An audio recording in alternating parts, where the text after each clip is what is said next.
अगर आप सोच रहे हैं कि कोरोना वायरस की महामारी से लड़ने वाली 2 वैक्सीन लेने के बाद अब ये हमारा कुछ नहीं बिगाड़ सकता और अपना मास्क लगाने की ज़रूरत है और ना ही सोशल दूरी बनाए रखने की, तो ये बहुत बड़ी गलती है और साथ ही उस वायरस के नए वेरिएंट को भी अपना शिकार बनाने का न्योता है। इसे हल्के में लेने की गलती इसलिए नहीं करनी चाहिए कि दुनिया के तमाम वैज्ञानिकों ने ये चिताया है कि फिलहाल इस वायरस का एक रूप तो कमजोर हुआ है, लेकिन इसका नया रूप कभी भी दस्तक दे सकता है। इसलिए कोरोना ना तो अभी खत्म हुआ है, ना ही शायद इतनी जल्दी खत्म होने वाला है। करीब 2.5 साल पहले जिस चीन से पैदा हुई कोविड-19 की महामारी ने पूरी दुनिया को अपने शिकंजे में कस लिया था, उसी चीन में इसने फिर से अपना कहर बरपाना शुरू कर दिया है और वहां के कई बड़े शहरों में पूर्ण लॉकडाउन लगाना पड़ा है। अगर भारत की बात करें तो इस वायरस ने अचानक अपना असर तेज कर दिया है और संक्रमण से होने वाली मौतों में अचानक तेजी से उछाल आया, जिसने सरकार के कान खड़े कर दिए।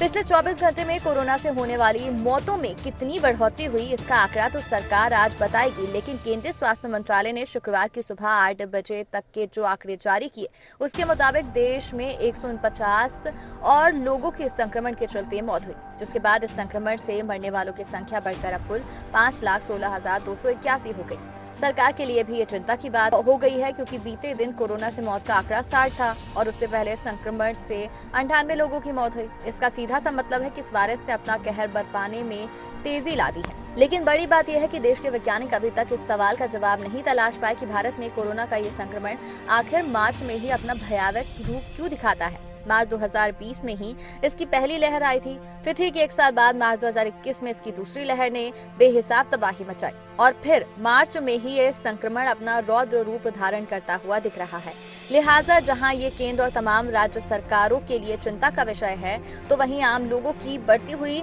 बेपरवाही को देखते हुए ये एक बार फिर हमें पाबंदियां झेलने पर मजबूर भी कर सकता है। यही वजह है कोरोना के इस नए खतरे को देखते हुए कि केंद्रीय स्वास्थ्य सचिव राजेश भूषण ने सभी राज्यों और केंद्र शासित प्रदेशों को पत्र लिखकर सावधानी बरतने के निर्देश दिए हैं। केंद्र सरकार ने 5 सूत्री रणनीति लागू करने का निर्देश देते हुए सभी राज्यों को आगाह किया है कि किसी प्रदेश का शासन प्रशासन ये सोचकर लापरवाह ना हो जाए कि अब नए कोरोना केस की संख्या चिंताजनक नहीं है। भूषण ने अपनी चिट्ठी में सबको चौकन्ना रहते हुए 5 बातों का ख्याल रखने को कहा। इसमें जांच करना, पता लगाना, इलाज करना, टीकाकरण करना और कोविड अनुकूल व्यवहार करना शामिल है।